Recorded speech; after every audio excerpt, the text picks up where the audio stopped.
What's worthwhile? Healing mind, body, and spirit. I'm Ramsey Zimmerman. I choose peace of mind, vitality of body, and joy of spirit over stress, exhaustion, or overwhelm. Together, let's explore and pursue the many ways to build holistic health and wellness. Hey there, it's Ramsey here. This is episode 100 of the What's Worthwhile podcast. What began as a search for meaning and direction has become a mission to help others. Sometimes it's practical, sometimes it's lofty, sometimes it hits home, and I'm sure that sometimes it misses. But it's always honest, always coming from inside of me. I write and speak to share what's in my head so that it might help you, and so that what's bouncing around in there won't tear me apart. But speaking is risky and dangerous. Even today in this episode, I will risk offending you, pushing your buttons, because the only thing more risky is the alternative, staying silent and just going along.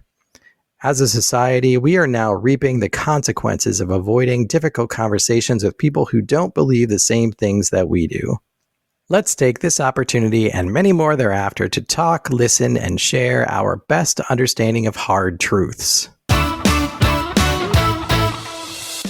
I guess I'll start at the beginning. In March of 2024, I was in a pretty dark place. I'd lost my job, didn't have a clue about which direction I wanted to go next. So I asked myself, what's worthwhile? What do I want to focus my attention on? What's worth my time and energy? What is even real? The only thing I was excited about doing was starting a new podcast. I made a few episodes where I basically read out loud my journal entries. Then I reached out to some friends and invited them to be guests. It also gave me a good excuse to reach out to people that I knew only a little bit or that I hadn't spoken with in a long time. I decided to pursue 5 big topics of interest: energy, political reform, building bridges, health and fitness, and Christian spirituality. Here's a quick word about each one of those. I've been professionally involved with energy efficiency and renewable energy for decades. But now I am perhaps more interested in how people find and use energy within themselves and between each other. Regarding politics here in America, we're perhaps now living through one of the biggest political realignments of our lifetimes. Therefore, I think it's more important now than ever to build bridges between people, especially with people that are very different from ourselves. When I started this podcasting journey, I thought I was pretty fit and healthy, but I soon realized just how much I had to learn. And as for my spiritual journey as a Christian, well, that's a lifelong work in progress to be sure. A few months into my What's Worthwhile journey, I found the beginnings of an answer for myself. What's worthwhile to me is building mind, body, and spirit wellness. I became convinced that mind, body, and spirit are inextricably linked, and that in order for us to be whole, successful people, we need to pursue the health of all 3 of those elements of ourselves. I continue to write and speak my thoughts as messages and reach out to and invite interesting people to come and speak with me on the podcast. I joined a network called Podmatch, which enabled me to connect with a deep set of fascinating people who are eager to be guests on podcasts, and so the podcast grew. I also knew that while I loved being a big thinker and generalist on the podcast, I also wanted to dig in and find something far more tangible that I could use to work with individuals one-on-one to improve their health and wellness situations. I looked around and found the Nutritional Therapy Association, which has been a leader in the food as medicine movement for more than 20 years now and trains and certifies nutritional therapy practitioners. NTPs focus on 5 foundations of good health, namely nutrient-dense whole food, effective digestion, blood sugar regulation, getting enough high-quality sleep, and responding well to stress.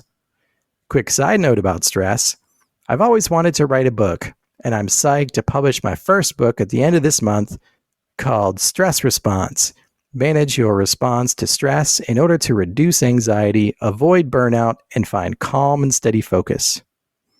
It was back in late August, early September of 2024 that I was deciding if it was the right time and move for me to invest deeply in natural, holistic health.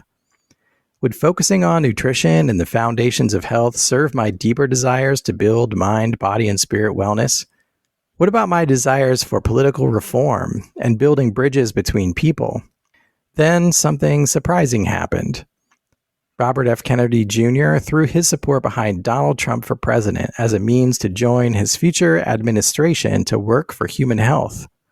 In a single moment, the Make America Healthy Again, or MAHA movement, was born. I was already following RFK Jr. pretty closely at that point. When he joined Trump, RFK invested himself in transforming human health and wellness at the national level. He inspired me to invest myself in a 12-month training program. I saw and knew and believed in that moment that they would win the election and RFK Jr. would lead this transformation at the national level. Here we are, 12 months later in September of 2025. I expected to write this episode 100, primarily as a follow-up to my episode 50, which I called Maha on My Mind.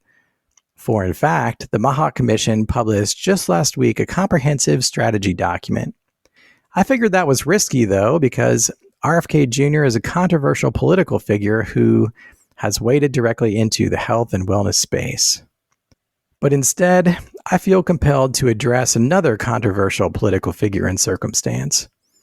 On September 10th of this year, Charlie Kirk was assassinated.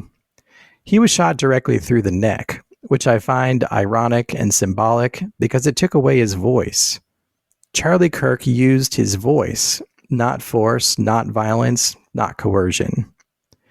I think many disliked him because he challenged them, he asked questions, he spoke his mind, and he asserted his beliefs. But he also went out of his way to listen to and engage with people who did not agree with him. I don't know all the things that Charlie Kirk said. I'm sure that I did not agree with everything that he said. I don't agree with everything that anyone says. But that's not the point. The point is that he had the right to speak. We all do. He had the right to challenge, to argue, to defend, to state his best understanding of the truth. We all have that right. We all have the right to speak up. But do we use that right and use it well? Have we used it to build up, love, empower, correct, and guide? Or have we used it to belittle, divide, denigrate, seek to prove our own point at the expense of others? I believe we need to build bridges between people. That's not easy. It's actually quite difficult at times. But it is essential. It's constructive instead of destructive. When I asked myself what's worthwhile, it was really about what I needed to learn and then say out loud. You see, I had been hiding, going along to get along, afraid to speak out about what I was seeing, what I believed, what I sensed was coming down the road. Why? Fear. Fear of rejection, cancellation, and destruction. What did that fear and hiding get me? Isolated and laid off. I wasn't the only one afraid and hiding and silent and compliant in the last 5 or 10 years, though, was I? What did that fear get us as a nation? It made us divided. Refusal to speak with, let alone work productively with people who look different or think different than we do. It made us sicker. Look at how we responded to COVID. Blindly and silently followed the authorities when they told us to shut up, mask up, stay home, and just take our shots. It led to whiplash national political leadership. We went from one extreme political ideology to the dead opposite and back again. It led to violence, burning cities, drug and gang violence, assassination attempts, and now an actual assassination. Look, I don't like to go off like that. I know that was quite a list. Probably something in there to offend everyone. But here's the point. There's more than enough happening now to offend everyone. I'm actually very hopeful and optimistic. I think a lot of people are now sick of fighting. And I think a lot of people are waking up to think for themselves. I'm not backing down. I'm just getting started. As a practitioner, I will work with people to support their health. As an author, I will write about and provide actionable strategies. As a podcaster, I will craft and deliver messages based on my best understanding of the truth, and I will welcome guests onto the podcast to do the same. Whoever you are, wherever you are, whatever you do, I encourage and call upon you to ask yourself what's worthwhile. Think for yourself. Do your own research. Form opinions. Share them with others and invite them to share with you. Then honestly, openly, genuinely listen to what they have to say in return. Consider it. Test it. Maybe they're right. Above all else, love. Love yourself. Love your neighbor as yourself. And love the Lord your God with all of your heart, soul, mind, and strength. I'm not perfect. Far from it. I'm a work in progress. But I will keep writing and speaking and seeking and trying to lead, enable, and encourage. And I hope that for today, that is enough. Looking for more? Visit what'sworthwhile.net to listen to podcast episodes, learn from books and articles, and live better by choosing healthy products and practices. I'm now offering services through Worthwhile Advisors for personal coaching, professional advising, speaking, and group facilitation. If you or your team are ready to reduce stress and anxiety, build vitality and momentum, and accomplish your goals without burning out, then please contact me, Ramsey Zimmerman, through the website or on social media like Instagram, X, or LinkedIn. Thanks.